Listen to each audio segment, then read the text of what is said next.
This is The Top, where I interview entrepreneurs who are number one or number two in their industry in terms of revenue or customer base. You'll learn how much revenue they're making, what their marketing funnel looks like, and how many customers they have.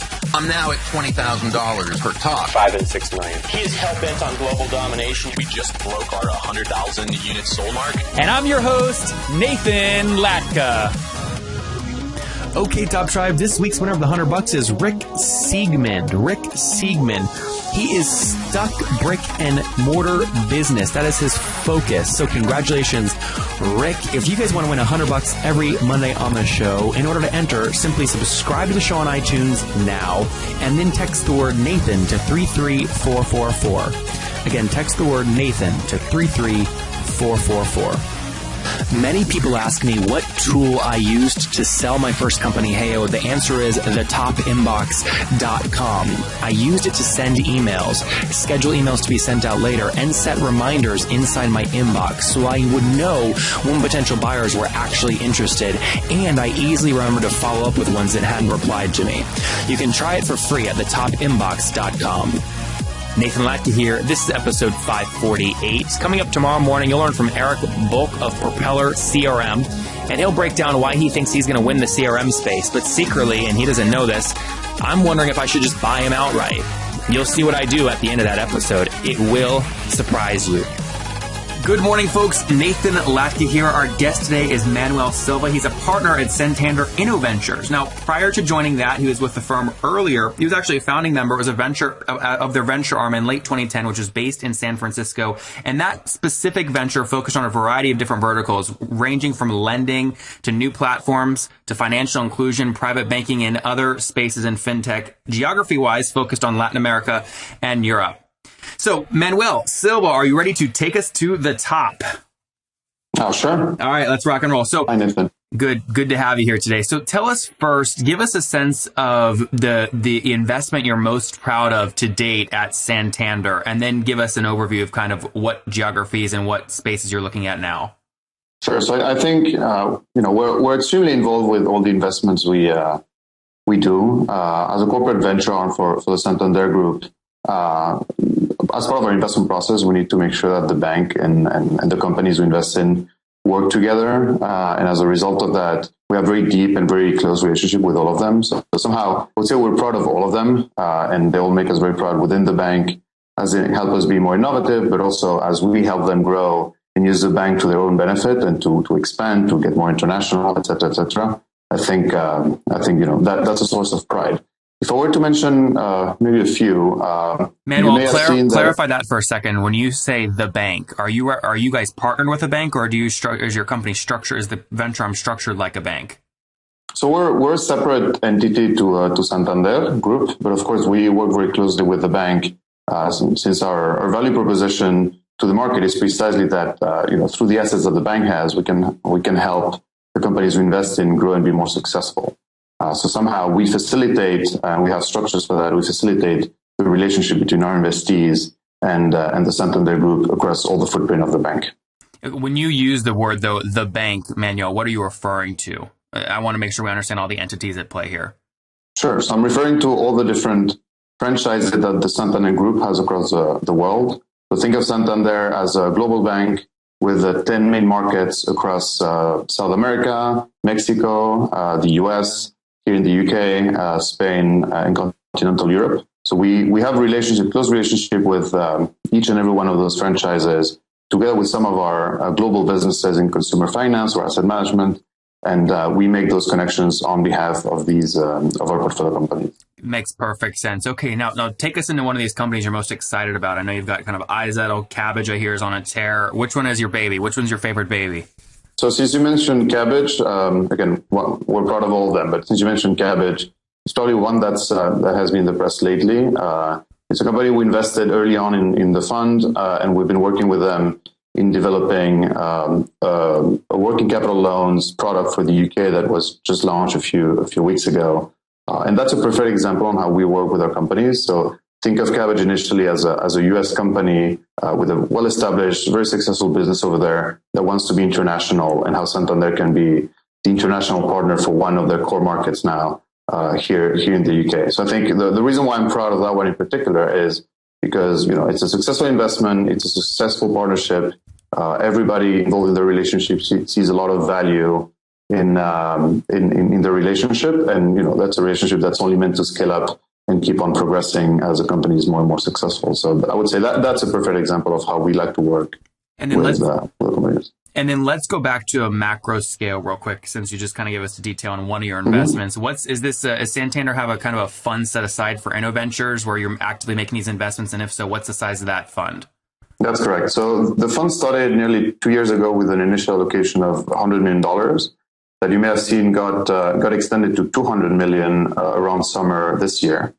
And so it's, we invest out of the balance sheet of the bank, but in terms of processes, in terms of positioning, in terms of how we treat information, how we deal with companies, how we interact with them, we're pretty much like an independent investor, the same way startups approach, the big names of the London or the global scene for venture capital. And help us get a better, we have a lot of venture capitalists that listen in. We had, Adam Valkin, the general Catalyst managing director, on recently. Help us understand more about how you kind of play in the venture capital world, considering your affinity towards kind of the banking side of things. For example, at Kabbage, I think the last round was with the Series E in October 2015. Is that right? Mm-hmm. And that round, it looks like, again, this is based off Crunchbase data, was around $135 million. Are you guys typically only participating in one round, and does it look more like venture debt than actual equity investing? Can you color that out more? No. So we do equity investment only, I would say. Our group at least does.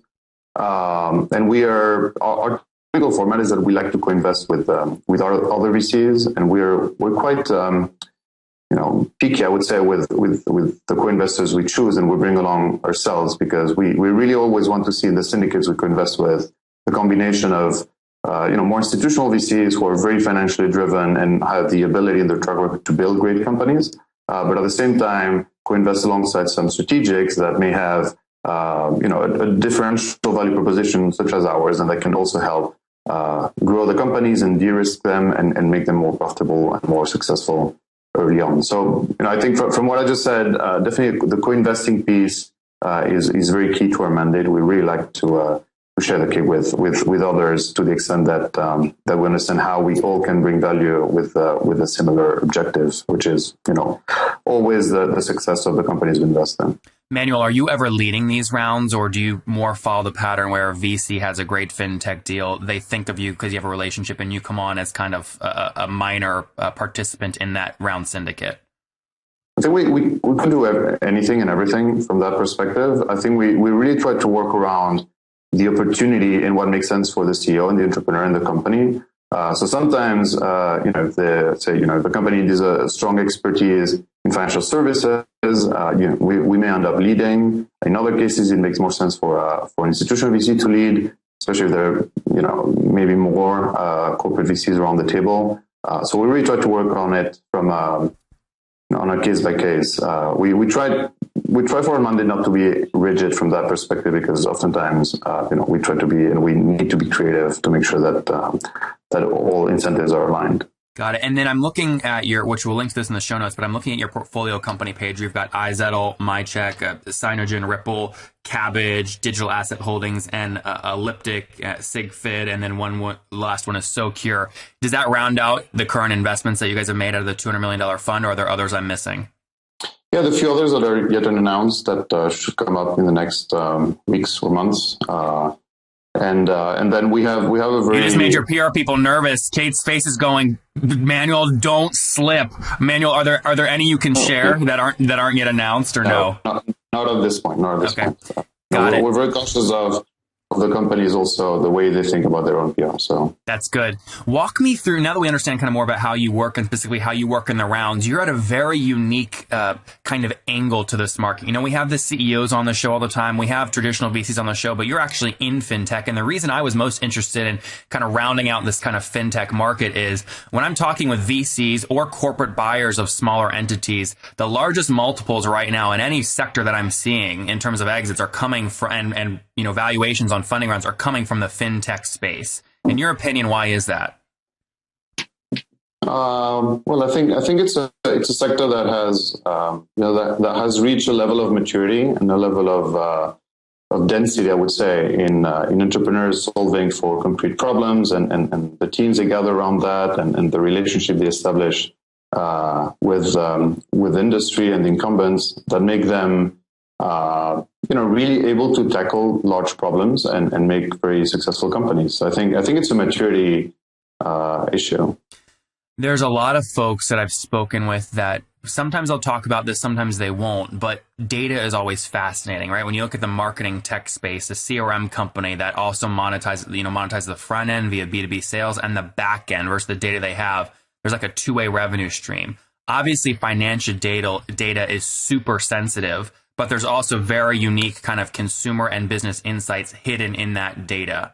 Are you guys thinking about the data angle in any of your financial kind of portfolio investments, or are you only really focused on, hey, how does Kabbage loan to a consumer? I mean, I think, all our businesses in a way or another, all the companies we invested in are data driven.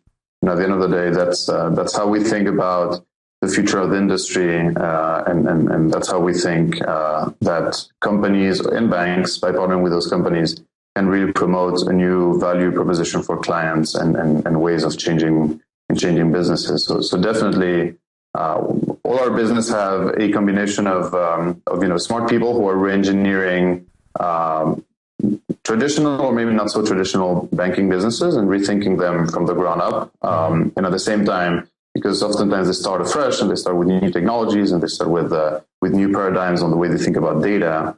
That gives them a sense of freshness and a sense of ability to achieve things that may not necessarily come from the incumbents. That is quite exciting, and that's partially why we also exist. And just one point on that, since it kind of permeates through what I've been saying up to now, but that's really the way we think about the future of the fintech investing world. So really, as a way to partner.